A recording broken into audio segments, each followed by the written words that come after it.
I'm about to say one of the most outrageous, triggering, and somehow painfully true takes you've ever heard on this topic of load shedding in South Africa.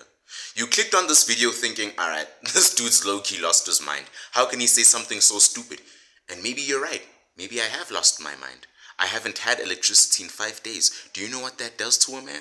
But maybe, just maybe, you're about to see this whole disaster of a country's electricity issue from a whole new angle. No sugarcoating, no filters, no chill. Let's start with the obvious. Yeah, load shedding sucks. We know that. We know this. You know this. I know this. The damn dog next door knows this. You're in the middle of an online class. The laptop dies. You're about to warm up food. The microwave clicks off. You want a bath? Ha! Hope you enjoy that ice cold Arctic Ocean simulation. Me, I'm still in my Superman PJs. Why? Because unlike those EFF members in their red berets, the color they want to see oozing out of white people, I ain't crazy enough to freeze myself just to smell like lavender.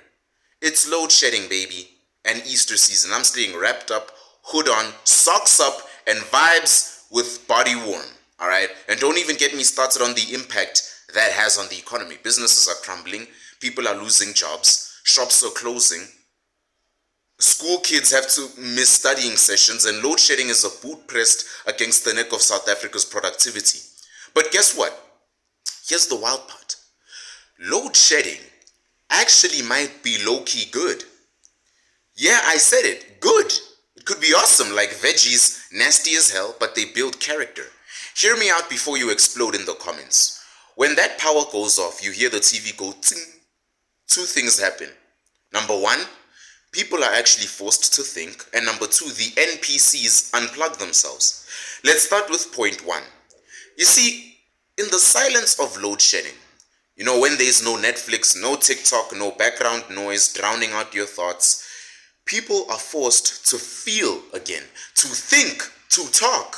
Suddenly, your kids who have been rotting away on TikTok scroll zombies with attention spans shorter than a Malema policy speech. All of a sudden, they go like, Mom, what was apartheid like? Dad, what were the 80s like? My favorite musician is Travis Scott. Who was yours in the 80s? Huh? These kids who usually grunt and nod now sit around the candlelit dinner table like it's a storytelling bonanza. You're reconnecting with your kids not because of some parenting manual, but because ESCOM said you shall not scroll. And that right there is beautiful, man. It's like a forced family reunion without the annoying aunties. A spiritual reconnection born out of a natural dysfunction, only in South Africa. And can we talk about how peaceful it is when the Wi-Fi is gone? Listen to how quiet it is outside. No cars around here. No more messages like, hey, Summer, are you single? From that girl who ghosted me in 2022 and suddenly remembered my existence after she saw the amount of subscribers I had on YouTube.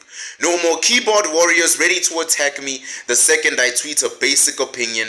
No online feminists trying to cancel me for saying women and men are different.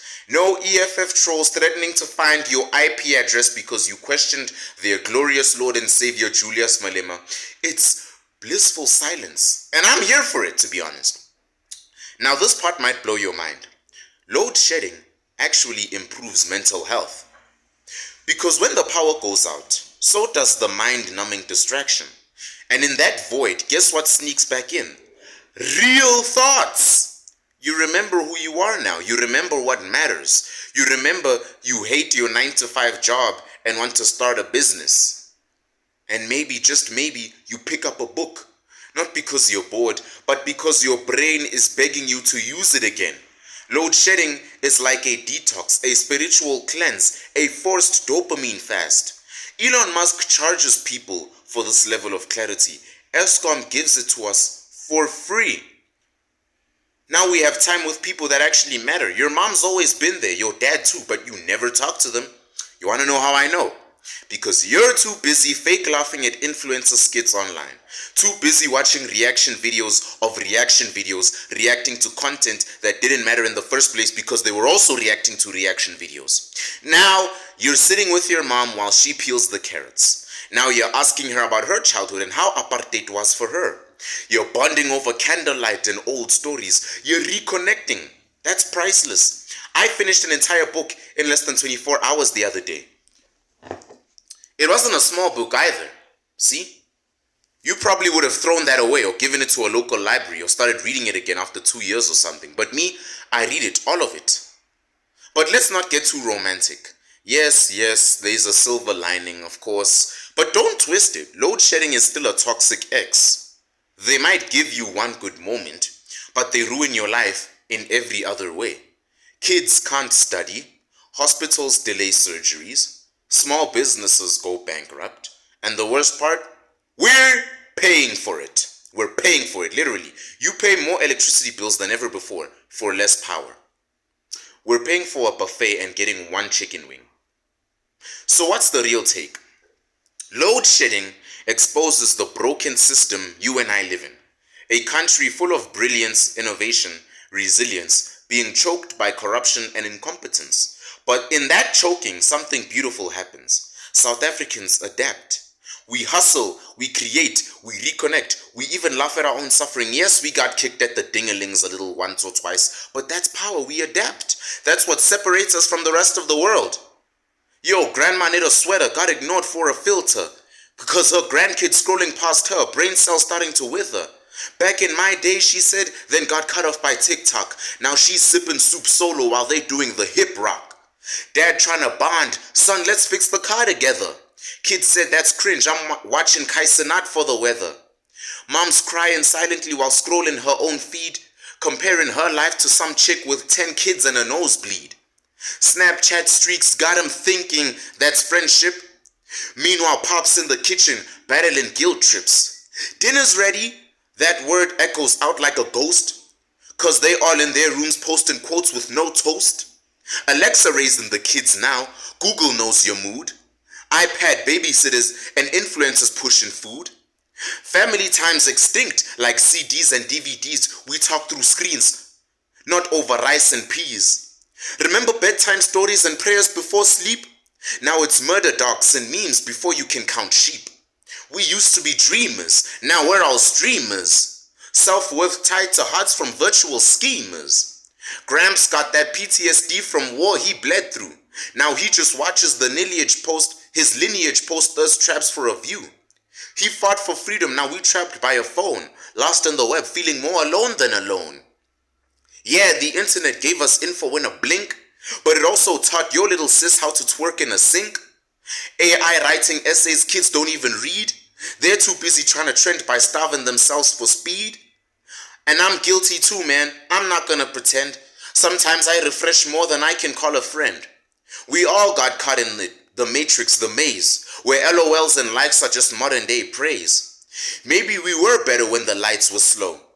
When you'd play in the yard till your cheeks would glow. When grandma's stories meant more than clout. And dad was an actual hero, not some dude you shout. So next time your fam calls, don't press decline. You'll regret that silence when you crying with time. 'Cause one day you'll scroll and they won't be there. Just old photos and memories vanishing into thin air. Mic drop, but not the phone though. You still got that one last call to make. Guys, enjoy your family while they're there. But here's your takeaway. Load shedding sucks.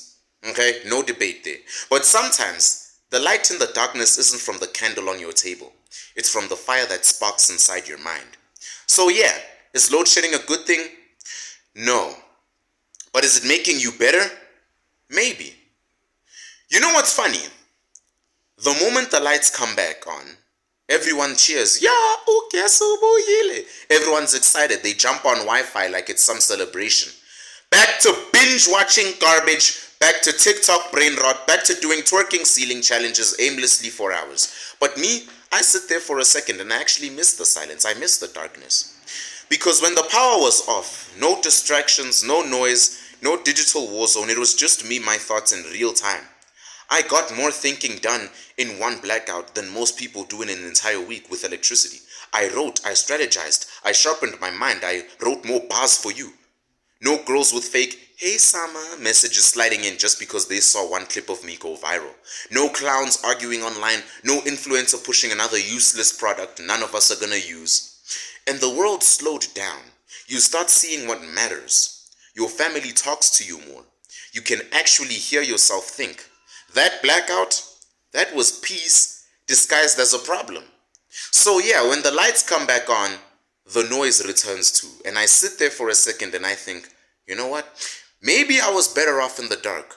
Because in the silence I was building empires while everyone else was just waiting to charge their phones. I'm gonna miss the days when I was wearing the Superman pajamas without bathing. Power cuts don't scare me, but you wanna know what does? A fully charged phone and a mentally dead society. That's the real outrage. A world that's online but is switched off up here. Remember that.